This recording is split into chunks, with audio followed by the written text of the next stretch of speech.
Hello and welcome to another episode of the Below the Surface podcast. I'm Gunnar, your host. Hammond, James Hammond, my co-host, and we have decided we're going to give it a go to learn more about microplastics. We managed to get a hold of Brooke Kelly. She works for Redditus. She has given a bunch of really interesting talks, including at the Eco Forum on the very subject of microplastics. Before I sign off here, let me quickly make a non-sponsored public service announcement. Southern Cross University and the guys from EAL Laboratories up on the Gold Coast are putting together another professional short course for acid sulfate soil. In my opinion, this is the best way of getting proficient in acid sulfate soil assessments. Listen to these guys. Lots of the presenters are in fact the authors of the 2018 guidance. If you listen to them carefully, listen to our 2 episodes, that'll get you going on the subject of acid sulfate soils. The course is held on the Gold Coast on the 28th and 29th of May 2026. Go there, sign up. It's a great course. You're going to have a good time. Spend a few days in Queensland and relax. There's really not much else to say. It's a super short introduction. Brooke will introduce herself during the interview, so let's keep this short and dive straight into Brooke, it. How have you guys met? How did you end up on our podcast? Me and Brooke? Well, you I know, but Brooke. Yeah, we've met before, Gunnar. Yeah. Yes. Amy introduced us. So Brooke works with the Redditus team. Can't even remember when it was, Brooke, whether it was on a project or what it was. But I think the first time I met you in person was at Envirolab's Christmas function last year. Was actually the first time I met you in person, which was very nice, and we had a good chat. So yeah, it was through Amy, our mutual friend and colleague, Amy. Yeah, and like all good relationships, it began with a beer. So we went from there. Okay. That's it. And I mustn't have bored you too much, Brooke, because you've agreed to come on the podcast now. I have. Thank you very much for having me. It's a pleasure. We pay a lot of attention to the fact that we don't advertise any of our guests or Even ourselves. Right. But Redditus, I have a lot of respect for you guys over there. There's a bunch of really smart people working at Redditus. Thanks for that. They're a really good bunch of people. They're all good at their jobs and they're all passionate about the work that we do. And I think that's half the job, right? That's the important stuff. So what do you do there? So I'm an environmental scientist. Got 6 years under my belt. I started off at one of the bigger engineering firms, just doing groundwater, soil, air, soil vapor kind of monitoring and assessment. And we're doing a bit of work with remediation at Redditus. So it's a very solutions-based company. And you are somehow a microplastics expert, because otherwise you wouldn't be on our podcast today, because we're talking about microplastics. What happened there? How come you know so much about that? Expert is a loose term. No, I'll take it. So yeah, like all good passions, it just sort of began with a passionate supervisor. So while I was at uni, I met the man who would be my supervisor for my master's thesis. So my master's was on microplastics, and he was studying the same thing. He was looking at microplastics in bird species, migratory birds. I think I caught his eye because at one of the fieldworks, I won the King's Cup, and I think that's when I impressed him. So, and then basically, yeah, he just said, look, there is a fellow researcher down at Phillip Island, a good friend of mine. She basically has a freezer full of penguin carcasses. So little penguins who had died natural deaths. He also saw me because he said she's also got some seal poo. Straight out of uni, I'm going to go and dig in seal poo. Yeah, good one. Definitely. There was a researcher at Phillip Island Nature Parks who, like 20 years ago, 25 years now, found a bit of plastic in some seal poo, which is, we call it scat. So scat is the scientific terminology for poo. So basically they were doing a diet assessment of the seal colony there. they found this plastic. They said, oh gosh, that's not really meant to be in there, is it? It's not a natural diet for these seals. So over 20 years, they had collected any plastic that they found while they were doing this diet analysis, and then basically waited for someone to come along when the sort of scientific techniques were available to put all that information and all that data into a report. So it was just my master's thesis. Before we go any further, you mentioned the King's Cup. Let me show you my ignorance. I don't know what that is. That is a drinking game. Oh, I thought, wow, there's a scientific thing I've never heard of here. Okay. As soon as Brooke said King's Cup during fieldworks, I knew exactly what you're talking about. One of those late nights after all the work's been done and you have some dinner and what do? You play a good old-fashioned drinking game. Okay, I leave everybody else to Google that. All scientists understand that robust data can be a bit monotonous. So That's right. we got to do what we got to do. Exactly.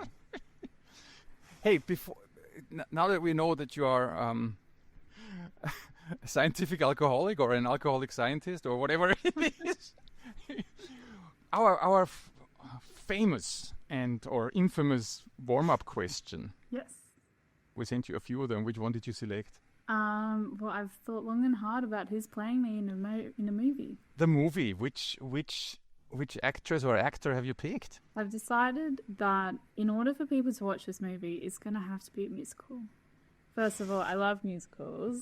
And if any of my life has any trials and tribulations, and if that can be put into a musical number with a bit of dancing and a bit of singing, then, I'm going to be rich one day because this movie will actually sell.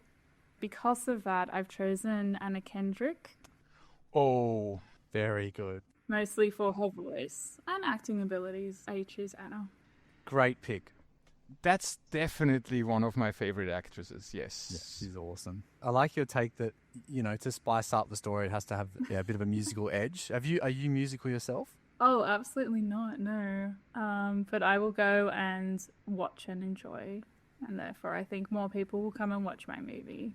I think I would go to see Microplastics, the musical. I think I would go to that.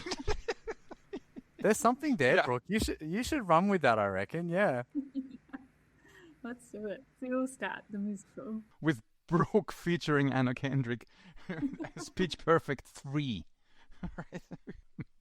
Okay, fair enough. There we have it. All right, let's ease into it. The first obvious question. Tell us, microplastics, what are they? Microplastics, macroplastics, nanoplastics. Explain that to us. Where do they come from and why are we worried? Using with picoplastics, which is underneath nano. So it just keeps going and going, which is part of the story, right? So microplastics are any plastic item that is measured between 1 micrometer and half a centimeter. So the way that I sort of envision that is the width of a spider's web to the width of a pencil's eraser. Microplastics, they can be manufactured to be that small. Things like microbeads in your, face exfoliants, in your body exfoliants, and nurdles are another commonly used term. So nurdles are the raw manufactured item that all plastic is made out of. So they're also called virgin resin pellets. So if you imagine if you've produced tens of thousands of nurdles and you're shipping them to a manufacturing facility, say your shipping container spills into the ocean, that's a direct source of microplastic collision. But the indirect source, which is probably more common, is the breakdown of larger plastic items into microplastics. And then when you get below 1 micrometer, that's then what we call a nanoplastic. If you imagine, say, take a plastic bag, it's flown up into the ocean from your, shoreside picnic. The UV exposure might sort of break down that plastic item into smaller and smaller pieces. Or say it's, it spends days or months or years being abraded against like a rocky cliff, that will also break it down. Mm-hmm. So the reason that we're concerned about these is because they are so small, right? So they can get into humans and animals and all sorts of receptors, either through inhalation, so nanoplastics are inhalable, ingestion, so you can eat, say, a contaminated bit of seafood that's ingested some microplastics, And also dermal contact actually is coming up as... So living, in other words, the exposure pathway is living. Living in a modern world, and there's your exposure path. Yeah, unfortunately. So this okay. We have a perfect modern fear topic here, right? They're obviously they're everywhere. They're invisible, poorly understood, and impossible to avoid. Excellent. That's all. And we can measure it in parts per trillion. So we created ourselves a problem. Right? Yeah. Okay, Unfortunately, it's one of those man-made issues that man is now dealing with. So plastics are polymers, right? So they're made up of, correct me if I'm wrong here, chains of hydrocarbon chemicals. Can those hydrocarbons, like even the individual monomer elements, can they exist or can they come about naturally? Or is it only through human processing of crude oil that plastics are actually created? Yeah, so plastic is made by fossil fuels, one of those man-made, those synthetic items. Yeah. And the problem is that when we make plastic, there are so many different versatile uses for it, right? So we make plastic that is shiny, that is sparkly, that is pink and white and green, that is durable and hard and soft. And so the way that we do that is we add all of these plasticizers, all of these additives, and those chemicals in themselves can be stored in that microplastic. And then when a microplastic becomes bioavailable, so it's ingested or inhaled or whatever it may be into an animal, those toxins can leach from the plastic and enter the animal that way. That is how we say that plastics are a source of contamination. So they're a physical irritant, yes, but they're also a source of other chemicals. They're also what we call a sink of other chemicals. So because of their large surface area to volume ratio and all sorts of physical, like hydrophobicity and all sorts of physical attributes, plastic can actually absorb chemicals from its surrounding environment. So in that way, your microplastics are a vector of all other sorts of contamination that can come from a different country. It can come from an industrial site because microplastics are so small. They're in the air, they're in the ocean, they're transported via the water cycle, they're in the rain, they're in the snow. Like, basically, they are a worldwide problem. All right. So we found them in seal poo and polar bear testicles and human eyelashes, right? We're just about everywhere. Hammond and I, we've both done a fair bit of reading on that subject because it's one of those subjects where I had no idea about it. I only heard about it. It's very similar to the PFAS podcast where we had no idea and we really had to read up on it.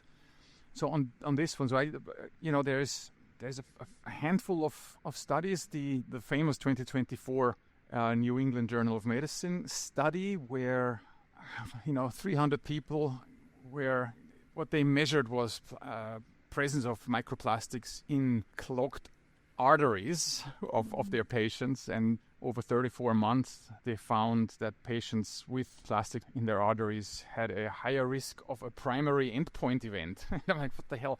A primary endpoint event in that study was, here we go, a myocardial infarction. It's like, all right, it's code for heart attack or a stroke or death of any cause. So they had a 34% increased risk. Sorry, I don't know how much. It was over 34 months, but they had a higher risk of a primary endpoint event. Right. That's a highly quoted study that is there.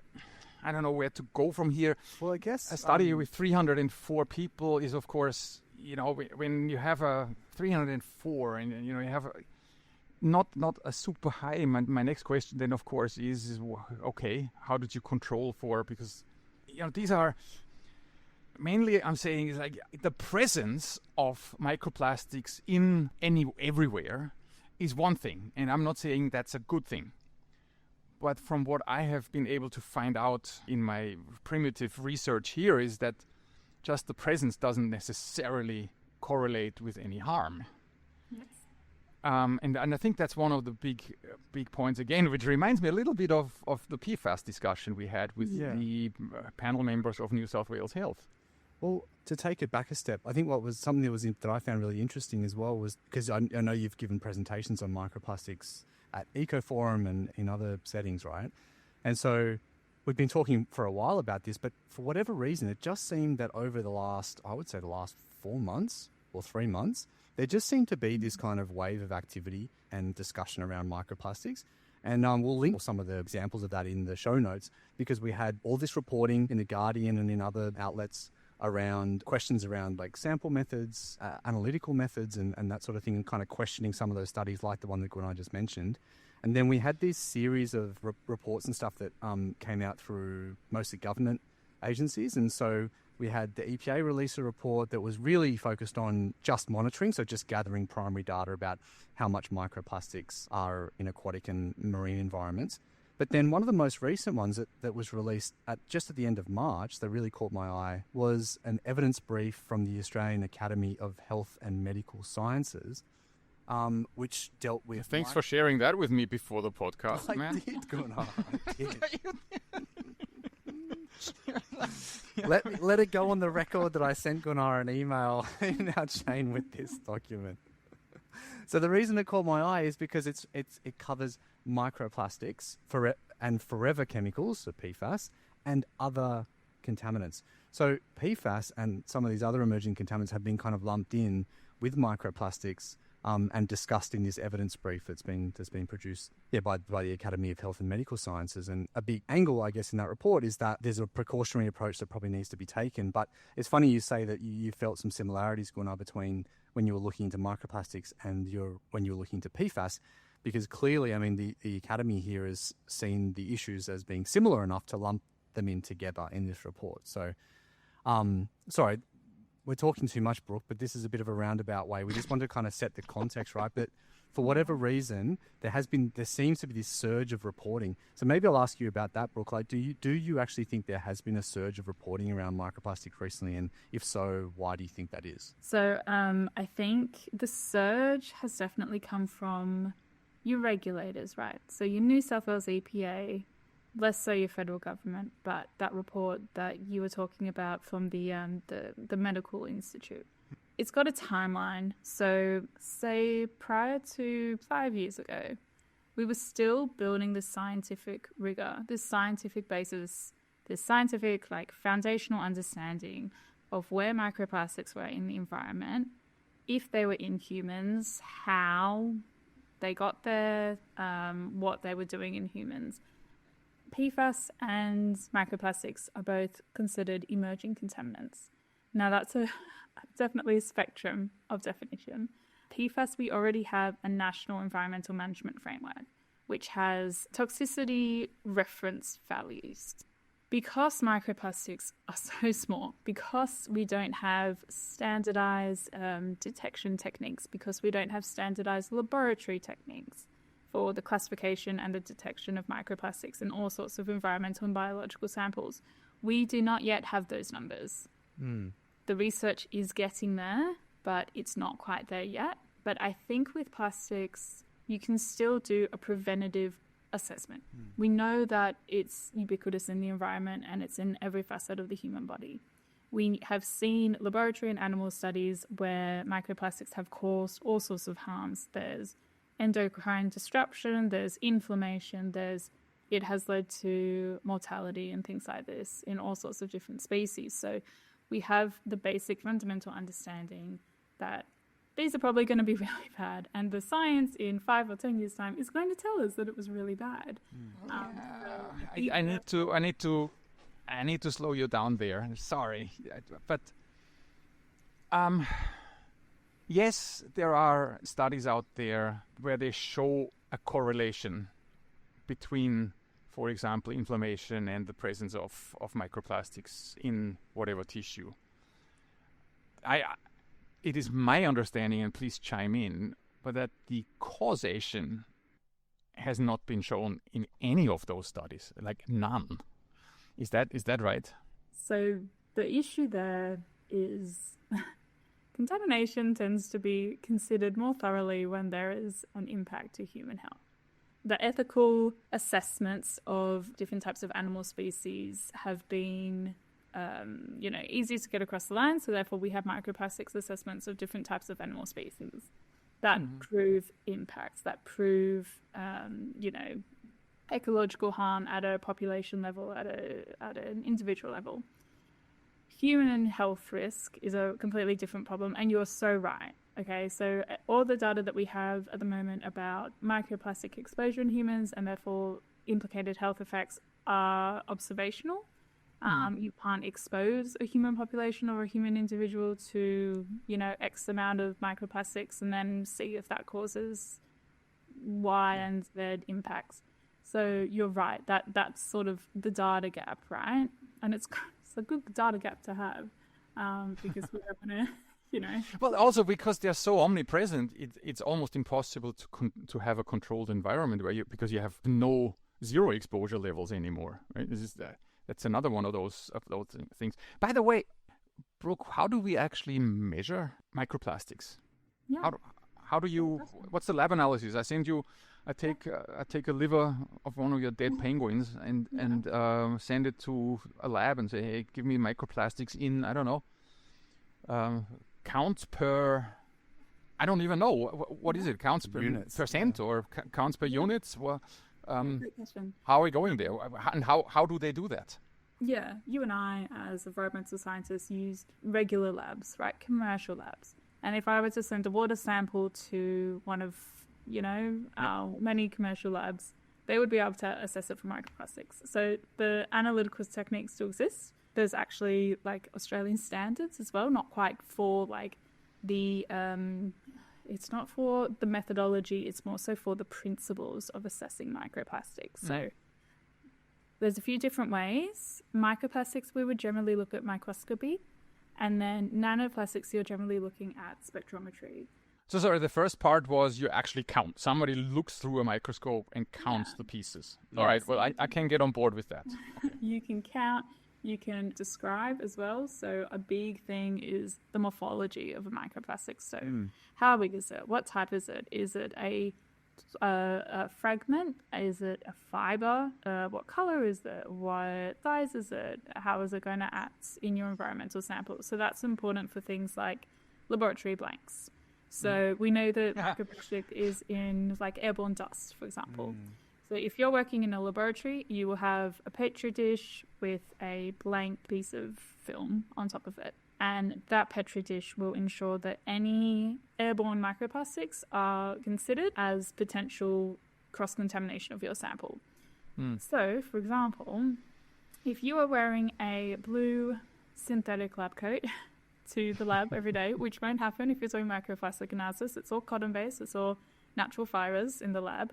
But say you were wearing a blue synthetic coat and your laboratory was blank. It had lots of fibers that happened to be blue, and they are the same width, they're the same length. And, you put that under a microscope and you can probably determine a bit of cross-contamination there. That's quite helpful to understand the sources of your microplastics. So, for example, my research found a lot of fibers in my samples, and that sort of opened a can of worms as to, okay, where were the seal colonies that I was assessing? Where were their colonies geographically?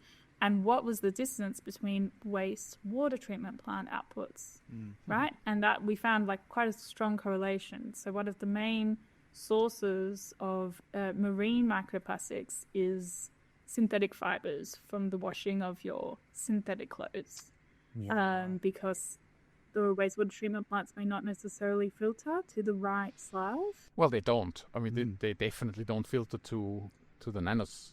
Not in Australia. So there's not much. Well, can you imagine filtering sewage to? Yeah, right. That's It's such an interesting point. I don't think this can't be just me. I mean, I'm in the industry, and you just saying that the washing of synthetic clothes and that effluent, that grey water that then goes from your washing machine into the sewer out into the ocean.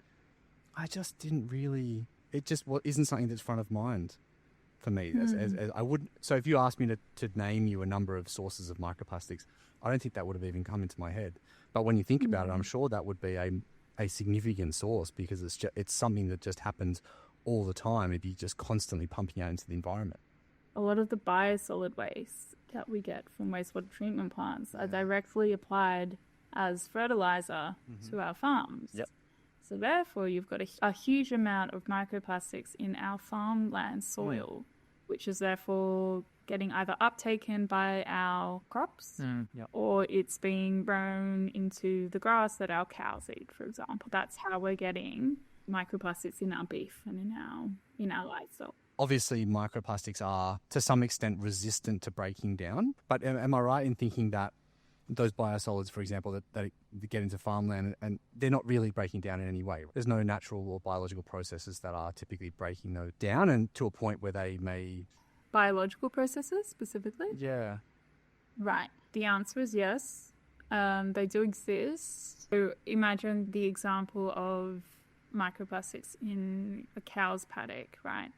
So you've got chemical abrasion from like UV light. You've got like the mix up of the microplastics in the soil through sort of subsurface animals, let's call them. There is biological breakdown as well. It's something sort of behind my memory.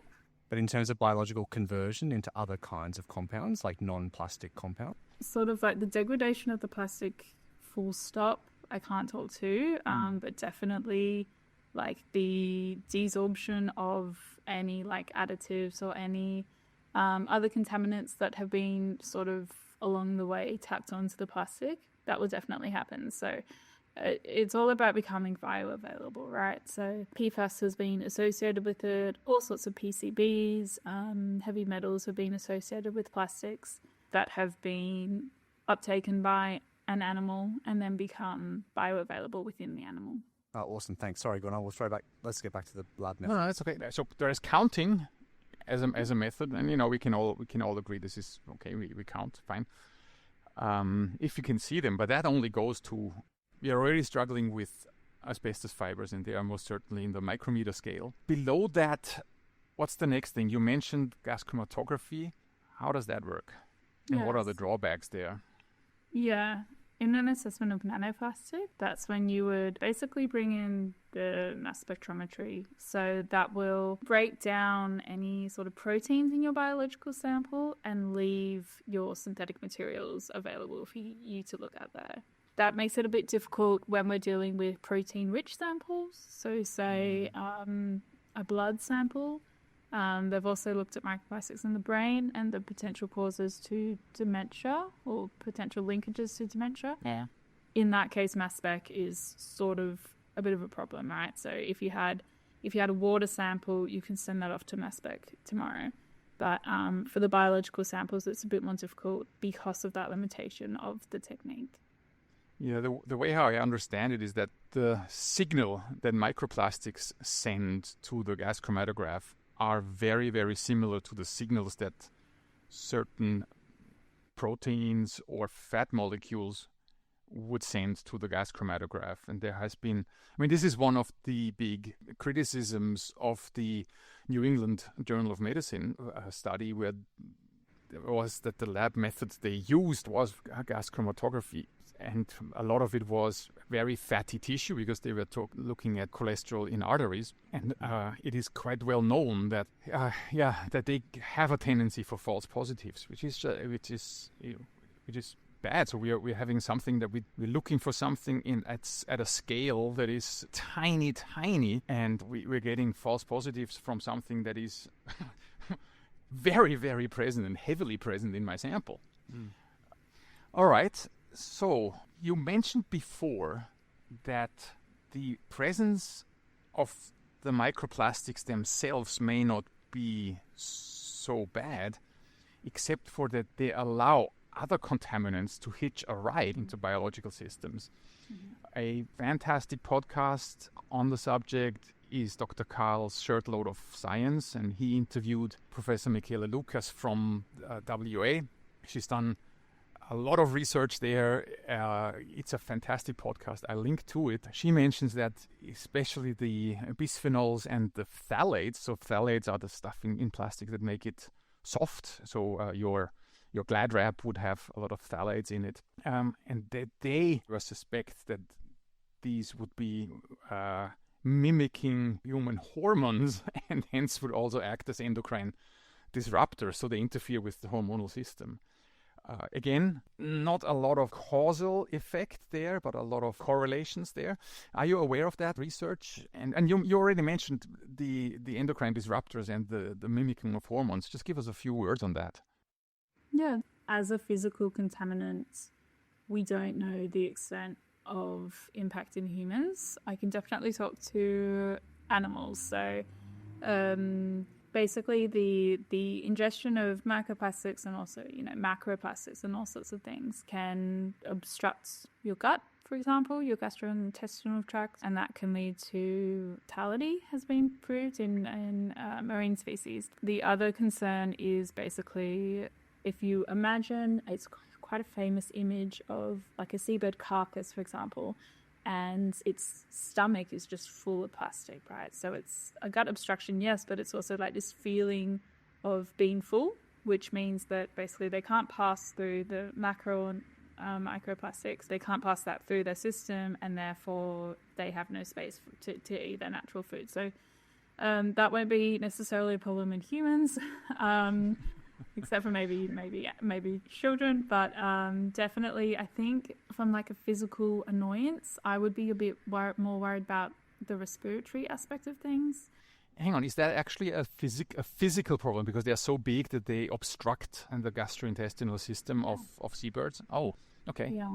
I mean, that would be more so macroplastic. Yes. I mean, it depends on the size of your animal, right? Microplastics might be a problem. I was going to say that classic image that you mentioned, like the carcass of the bird with the bottle cap and everything else in its stomach. I think my non-expert understanding was it's that kind of mix, and we know that macroplastics, or I suppose you could call that litter. I don't know if that's the right term, but is also important because ultimately it will degrade and break down into those smaller plastics, right? Like you said, it depends on the size of the animal and I guess and the size of their digestive tract. But I imagine that also even for larger animals, it's going to be a mix of macro and micro, and together, they can form those kinds of obstructions. Yeah, definitely. And if you imagine the GIT tract of any animal, it's not a very pleasant environment to be in. So chemical degradation can occur within the animal, and so your size can be reduced, and therefore, whether your plastic particles become able to pass the barrier between cells is a problem. We haven't really talked about, I guess, like policy responses to this and how we control things upstream. But I feel like to get a big part of getting broad public support for controls on things that are really useful, like plastics, those emotive images can sometimes be really helpful, I guess, to build that like broad public support from people who are not in the industry and not dealing with this stuff every day. And so that image, and I'm sure everyone can imagine it, right? So that's not entirely accurate for microplastics, but I'm just wondering, what we kind of need some kind of image that really cuts through for microplastics, that really it makes it hit home for people who don't deal with this stuff every day. Those emotive things are really important in building public support for action.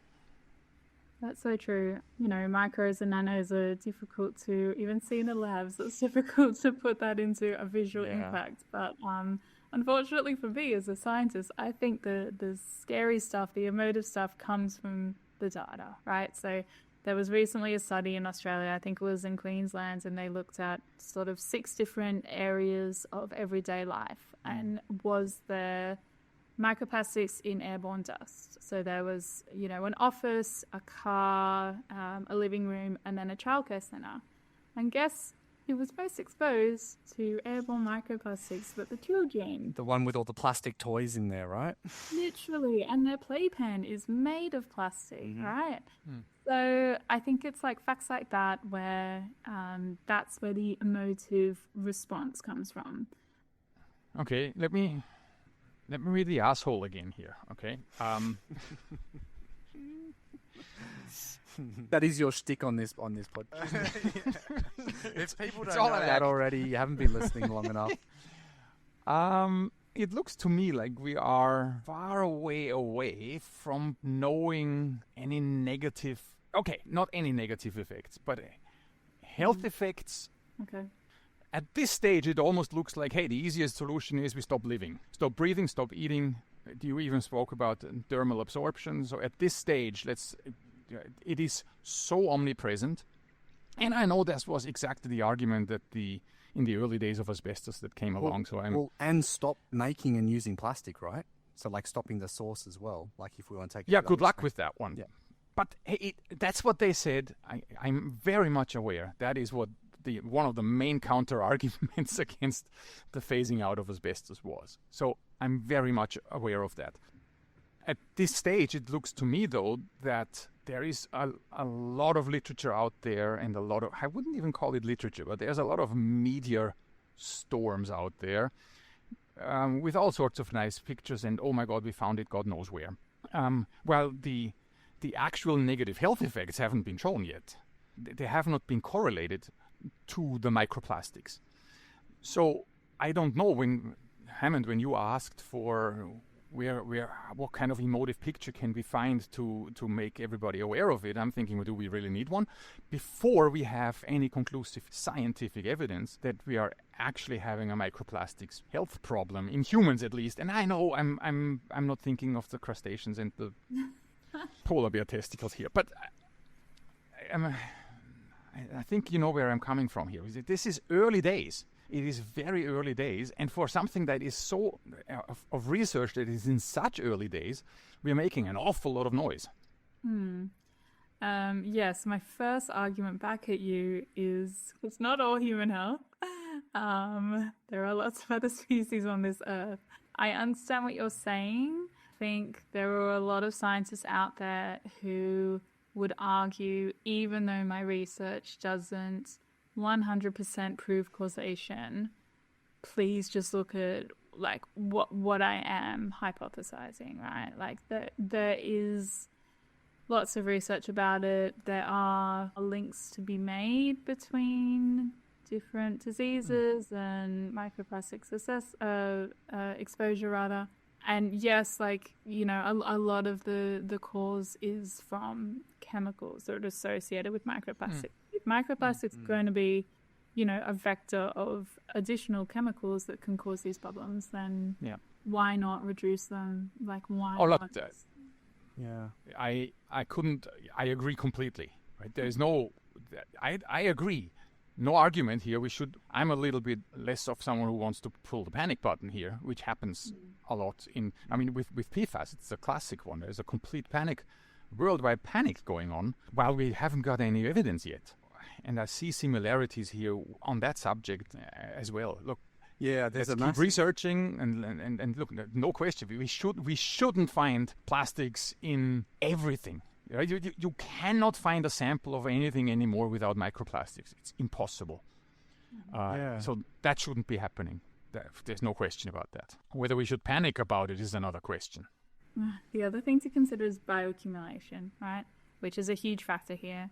Biomagnification throughout the food chain, humans as an apex predator, definitely need to factor that into your consideration of the importance of this issue. What you're talking about there, Brooke, is that it's that precautionary principle, isn't it? And we were talking on the PFAS pod, we were talking about how the management or the regulation of PFAS and its control and how far PFAS management has come. Like you were saying, we've got national guideline limits, we've got a whole range of criteria now that we can use that are quantitative, even though there is not definitive proof of its health impacts on humans. That can be seen as one of the successes, I think, of the precautionary principle in modern time. What we talked about on that was very similar here, which is like you've got these contaminants that have a set of criteria, like persistence in the environment, like they're bioaccumulative, like they have vectors for other chemicals and a range of other things.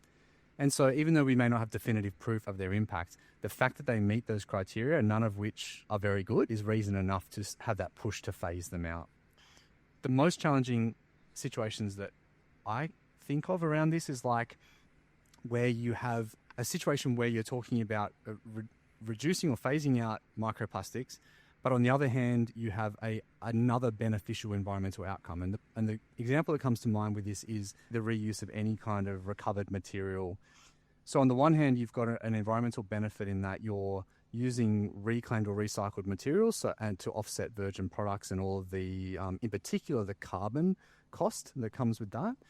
And on the other hand, they contain microplastics in varying degrees. And on the other hand, you have expected or potential impact of microplastics that we haven't quite quantified yet. they're the really difficult situations that I find at the moment. Like, do you want to just comment on that and how you see those things being weighed up and decisions around that? I think it could be two birds with one stone, right? So get rid of plastics, get rid of the chemicals associated with it. Yeah, I think acting on one will act on the other. Mm-hmm. And I think that's a win-win scenario that we shouldn't take for granted. Do you think there is a chance that we re-engineer our plastics? If we decide, hey, all right, this is enough, we can't have those plastics running around in our environment and causing potential havoc. Do you think there will be a technical solution to this where material scientists come up with, all right, here is a plastic or a plastic-like substance that doesn't break down like this, or where the smallest piece in breakdown is still reasonably filterable or visible to humans? Because I tell you what, I have very little hope of phasing out plastics out of our lives. It seems unachievable, certainly at the moment, doesn't it? That seems almost a step that is unachievable, as you said, Hammond. Yeah. There's it's an interesting debate as to plastic alternatives. If you look in New South Wales, we've banned the bag, but because of that, we now have paper bags all over the place. Yeah, don't get me going on that subject. That is, oh man, okay, I'm not allowed to rant that much anymore. But if you get me going on the phasing out of plastic bags and plastic straws. Because they're nylon. I mean, the reusable bags are nylon bags, right? I mean, I imagine they would shed microplastics over time. Yeah. Well, not only that, but the carbon impact on one of those plastic bags is between 400 and 2,000 times more than the plastic bags we had. So you have to reuse your reusable plastic bag 2,000 times. Yeah, because that's what you're going to do. Yeah. So this is a classic step where we have most certainly meant to do the right thing, and we have completely screwed it up. Yeah. Yes. Yeah, I think it's a balancing act, right? It's a juggling act, and we need to consider the whole sustainability outlook on what we're doing. And yeah, to answer your initial question, if we found a plastic alternative, brilliant. There's been like stories popping up of seaweed made similar items that have similar properties to plastic. There's quite a few like good news stories coming out in terms of remediation plans. So there's a substance that's made from jellyfish mucus, which they yeah, let's get into jellyfish farming. This is like the future here. So yeah, I mean it's a sustainable product, and it's basically like a microplastics filter, right? That you can apply at like a wastewater treatment plant. So that's like a microplastic solution, and it doesn't exactly answer your initial question, but like finding a solution that is made from a sustainable source. So there's I have a feeling this is where we need to go. In that area. I mean, they're not necessarily jellyfish mucus, okay? but alternatives. I'm going to add to it. So there's something called a micro cleaner, which is another like basically plastic cleanup solution. So that one is made from something called chitosan, which is basically from shellfish waste. And they're actually really cool. So they're called soft dendritic colloids, right? So imagine the spider web, like a branching tree. The microcleaners can self-disperse in water. They sink to the bottom, and while they sink to the bottom of the water column, they pick up all of the microplastics within the water column, and they can basically float back up to the top for like removal, so for skimming removal from the water. So we have to stop eating lobster because their poo is way more important. No, we've got to eat more of it so we can generate more shellfish waste that can be used for that. Oh, sorry. Are we talking shellfish waste as in dead shellfish or shellfish poo? Great question. I assumed the same as you, James. I assumed that it was sort of an exoskeleton sort of thing. Shells. Yeah. Oh, well then. No. Let's go into the seafood buffet. I feel like material science as a discipline, I feel is just one of the great opportunities of the future. I just think that there's such a need for like innovation in materials. I just think there's a big thing there.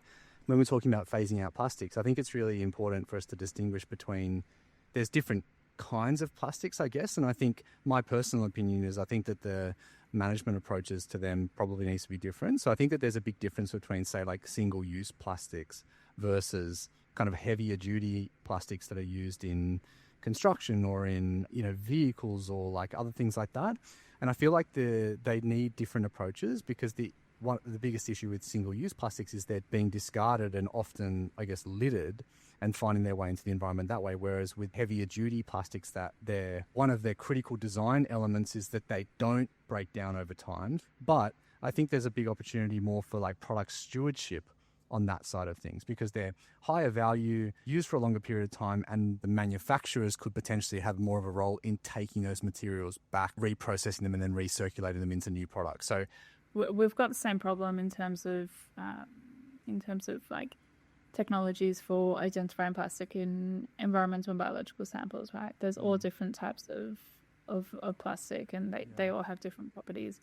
And you're so right in that, like, one durable plastic might get more uses out of it, but therefore will it be harder to dispose of at end of life. I'm going to mention the federal government in Australia, their National Plastics Plan, right? So that was generated in 2021. They did lay out a few of the items that were sort of like calling for, right? So by 2025, the plan wanted to have the average recycled content within plastic packaging be 50%. So that's in terms of don't get me started on recycled plastics, but that's that. They wanted 75% of plastic packaging to be recycled or composted. They wanted 100% of packaging to be reusable, recyclable, or compostable. They wanted to phase out problematic and unnecessary single-use plastics packaging. And then by 2030, they wanted to phase in an industry-led phase-in of microfiber filters. So it's good to know that people are thinking about this. The federal government has thought of this, and they've got plans in place to go forward with that. I was just wondering if we could just spend a few minutes to go back to what we were talking about. How do we get to a place where we have some quantitative measures that we can use to assess when we're talking about putting microplastics out into the environment or in a human exposure scenario? And then also how risk assessors are dealing with microplastics in their work. I think it comes back down to the fact that it's difficult to assess human health limits and toxicity limits for humans because that data isn't ready, right? It's not ready for us to put into a framework like, say, PFAS would be. Animal exposure, ecological exposure is, to me, a different story, but those criteria and that regulatory framework does not yet exist. Like, I don't know if you guys remember, before PFAS was regulated, there was one or two companies in Australia, I won't name them, but they were extremely proud of the fact that they saw this regulatory change coming, and therefore they took the steps in 2019 or whatever it was to phase out PFAS in their fire foam systems before it was required.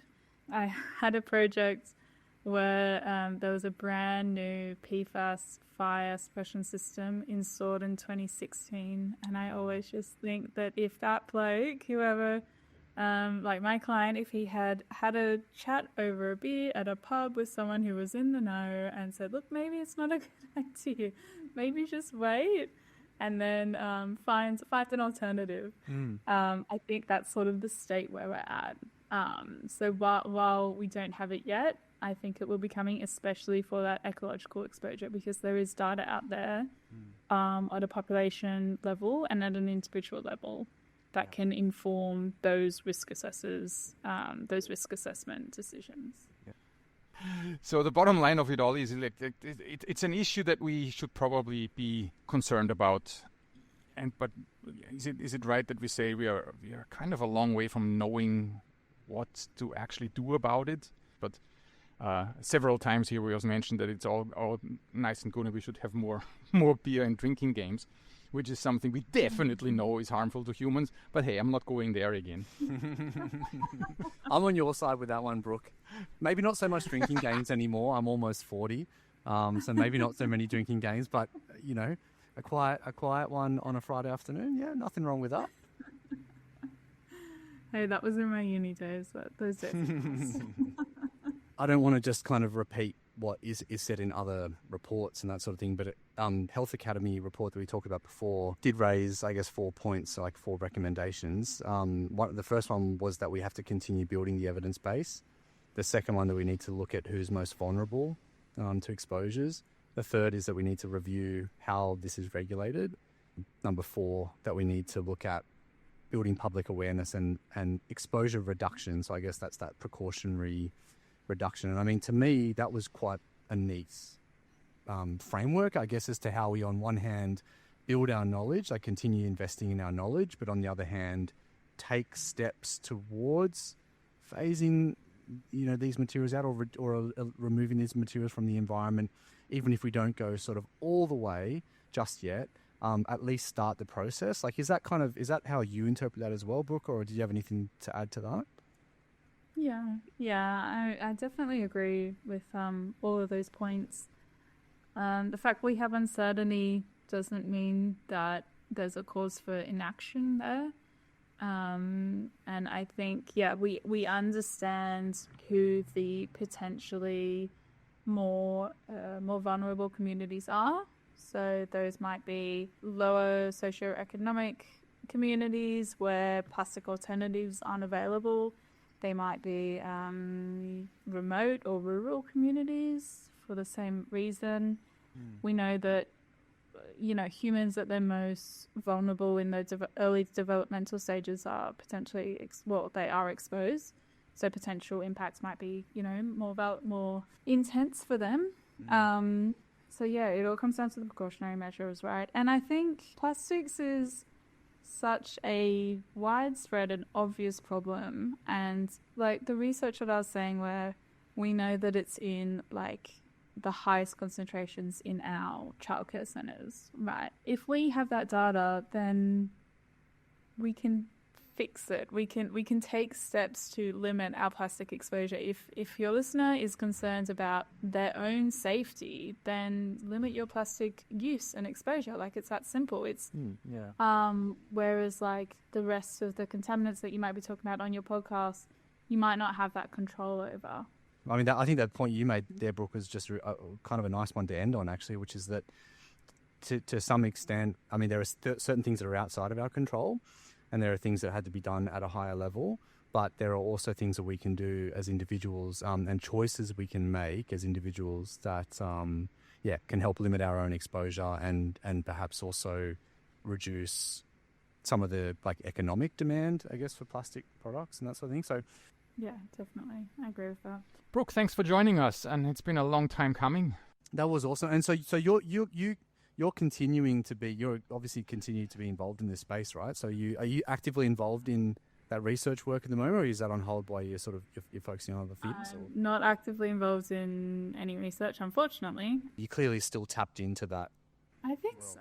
I think it's important to stick with what you know and stick with what you're passionate about. So I don't think it's going away anytime soon. And no, that's great. No, I found that really interesting, Brooke. I've learned heaps in talking to you. Thank you. Appreciate all of your time and all of your effort. There were some really good links that you guys sent through. Thank you, Brooke. The links that I actually did send, Gunnar. You checked your emails?